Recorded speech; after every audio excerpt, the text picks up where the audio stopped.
The Galactic Council had only one absolute law when it came to humanity. Don't tamper with Earth's fleet. It wasn't written in their constitution or carved into their sacred stones. It was whispered in corridors, passed down through generations, of diplomats, and understood by every species that had survived long enough to join the Council. The Zephyrians knew. They had been there during the first contact wars, when humanity's primitive nuclear vessels had somehow outmaneuvered the technologically superior Altarian armada. The Christek Collective knew. Their crystalline memory cores held detailed records of the second expansion, when human ships had pulled impossible victories from certain defeat, using nothing but creativity and stubborn refusal to surrender. Everyone knew. Everyone except the hegemony of Kethmor. Admiral Vex Tar stood on the bridge of his flagship, the Inevitable Conquest, watching the human patrol ships drift lazily through the disputed Kepler 442 system. 3 vessels. Just 3 antiquated human destroyers against his fleet of 50 state-of-the-art battle cruisers. The humans hadn't even powered their weapons. "Admiral," his tactical officer hissed through mandibles that clicked with nervous energy. "The Council specifically warned against—" "The Council fears shadows and bedtime stories," Vexitar interrupted, his 4 eyes gleaming with predatory satisfaction. "Look at them. Their ships are centuries behind our technology. Their hulls are patched metal in desperation. We'll disable their engines, board them cleanly, and claim this system for the hegemony. The humans will file a complaint, the Council will issue sanctions, and will mine the rare Earth deposits here for the next 1,000 years. What Admiral Vexitar didn't understand, what the hegemony's arrogance prevented them from grasping, was that human ships weren't built for elegance or efficiency. They were built for war. Captain Sarah Chen received the incoming transmission on the bridge of the UES Defiance. The Kethmor ultimatum was standard fare: surrender or be destroyed. She looked at her crew, 23 humans who had volunteered for what everyone assumed was a suicide mission. "Well," she said, settling into her command chair, "looks like they didn't get the memo." "Ma'am?" her XO asked. "The one rule, Jenkins, the only rule that matters out here." She opened a channel to the other 2 ships. "Rodriguez, Williams, you copy?" "Aye, Captain." "Ready when you are, Chen."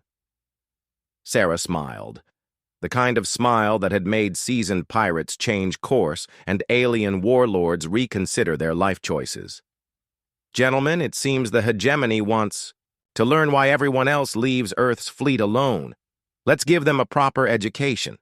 The first lesson began when the Kethmor opened fire. Standard galactic warfare doctrine dictated that outgunned ships should either surrender or attempt to flee.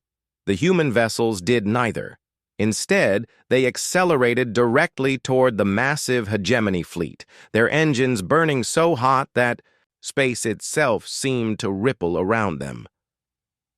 "Impossible," Vexitar breathed as his sensors registered the human ship's acceleration. "No crew can survive those G-forces." He was wrong. Human crews could survive them, barely. But more importantly, they would endure them to achieve their objective. The first human destroyer, the UES Retribution, punched through the hegemony's formation like a bullet through tissue paper, its guns blazing at point-blank range. 2 Kethmor battlecruisers exploded before they could adjust their targeting. Systems. The second lesson came when the humans did something no civilized species would ever attempt. They rammed. The UES Vengeance drove itself straight into the hegemony flagship's port side, its reinforced prow tearing through exotic armor plating like it was paper. As the human ship's reactor went critical, Captain Williams transmitted a single message: "Give 'em hell, boys." The explosion took out 3 more enemy vessels. Admiral Vexitar's confidence evaporated as his fleet began to crumble around him. The humans weren't fighting a battle. They were conducting a demolition. Every move they made violated the accepted rules of warfare. Every tactic defied logic, and every loss they inflicted came at a cost they seemed eager to pay. The final lesson came from Captain Chen. With her ship badly damaged and her crew down, to 8, she made a choice that would be studied in military academies across the galaxy for generations. Instead of targeting the remaining hegemony ships, she aimed for their supply vessels, the unglamorous tankers and support craft that kept the fleet operational. "You want our system?" she broadcast on all frequencies as the Defiance limped toward the enemy supply line. "Come and take it. But understand this, we don't fight wars to win battles. We fight wars to make sure you never want to fight us again." The Defiance spent its last missiles turning the hegemony's fuel depot into a miniature star. The explosions' electromagnetic pulse disabled half the remaining enemy fleet, leaving them stranded in a system they could no longer retreat from. By the time the Galactic Council's peacekeeping force arrived, Admiral Vextar was broadcasting surrender terms from his crippled flagship. The hegemony fleet, what remained of it, limped back to their space carrying reports that their high command initially dismissed as impossible. 3 human ships had not just defeated 50 Kethmore vessels, they had broken them. In the aftermath, as rescue ships pulled survivors from the wreckage, the Council's elder delegates held an emergency session. The Altarian representative, whose people had learned this lesson centuries ago, addressed the assembly.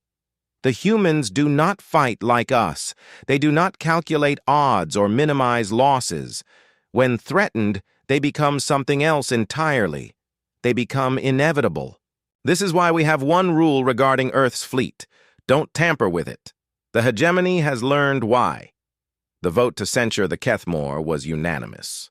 The vote to expand the exclusion zone around human-patrolled space passed by an even wider margin.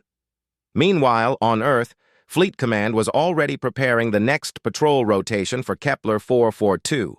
3 new ships, 3 new crews, and the same simple orders that had governed human military doctrine since they first reached the stars.